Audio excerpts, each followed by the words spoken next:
vous êtes quand même assez différents parce que vous êtes pudique. Alors, vous avez écrit quand même un livre audacieux, Histoire de ma sexualité.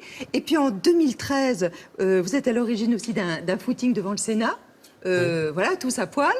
Oui, Hein, c'est vrai. on a encore la photo. Vous aimez, vous, la provocation?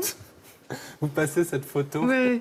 Ça fait partie de Ce sera vous? un souvenir de VHS. Non, j'aime pas la provocation, mais je trouve qu'en l'occurrence, quand on a couru nus devant le Sénat, on était avec plusieurs amis, des garçons et des filles, parce qu'on trouvait ridicule le procès fait à la littérature pour la jeunesse par un certain nombre d'hommes politiques, comme ton ami Jean-François Copé.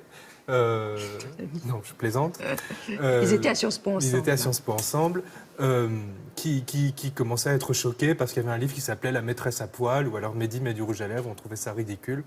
Et puis aussi parce qu'on avait envie de courir tout nu, on l'a fait.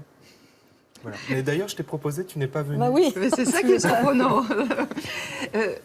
Pourquoi Arthur ne fait pas partie de la bande de vos chroniqueurs sur Europe 1? Ça aurait pu, mais je crois qu'il a beaucoup d'activités aussi. Et puis il a eu sa propre émission qu'il dirigeait. Sur Inter. Et qu'il animait. Donc je pense que c'est pas évident quand on a dirigé une émission de redevenir simple chroniqueur. Bon, posez-lui la question. Alors Non, mais ça aurait été un plaisir, mais c'est vrai que là, je me concentre sur l'écriture de mes romans et je préfère être dans l'ombre, parfois donner de petites idées pour des sketchs, mais pas forcément tous les jours parce que ça va être un rythme très soutenu. Là. Ouais. Un roman qui va paraître en janvier 2017. Oui, Ouais. dans pas très longtemps. Chez Ouais. Gallimard. Oui. Ouais. Ça, c'est la frime de publier chez Gallimard, quand même. Ah, C'est le top du top. Ouais. C'est vrai. Ouais. Ouais.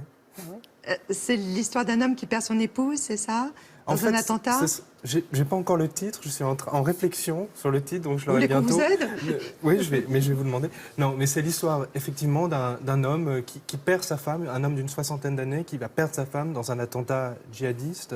Elle est en vacances en Tunisie. Mais pour moi, cette histoire, c'était l'occasion de raconter plus qu'un deuil, une histoire d'amour. Parce qu'à travers cette perte, il va se raconter tous les souvenirs de joie qu'il avait éprouvés avec sa femme et se rendre compte que cette relation à laquelle il s'était habitué comptait énormément pour lui. Donc finalement, ce n'est pas un livre trop sombre, plutôt lumineux. Lorsqu'on a 30 ans, c'est facile de se mettre dans la peau d'un homme de 60? De toute façon, le travail d'écriture, c'est de se mettre dans la peau de quelqu'un d'autre. Mais moi, j'aime bien le transformisme, les masques. J'aimais beaucoup me déguiser quand j'étais petit. Donc, Tu te déguisais en quoi? je me déguisais en tout. J'aimais bien me déguiser en radis, avec des cheveux verts. Et puis, ma mère me faisait un costume de radis. J'aimais bien me déguiser, évidemment, en femme. Tous les petits garçons se déguisent en femme. Enfin, Et pas toutes les tous, petites quoi. filles. Moi, c'est quand même régulier. J'aimais bien me déguiser en cow-boy et puis en Arsène Lupin. Donc, c'était assez varié. Et en magicien aussi. Moi, je me déguisais en Fantomette.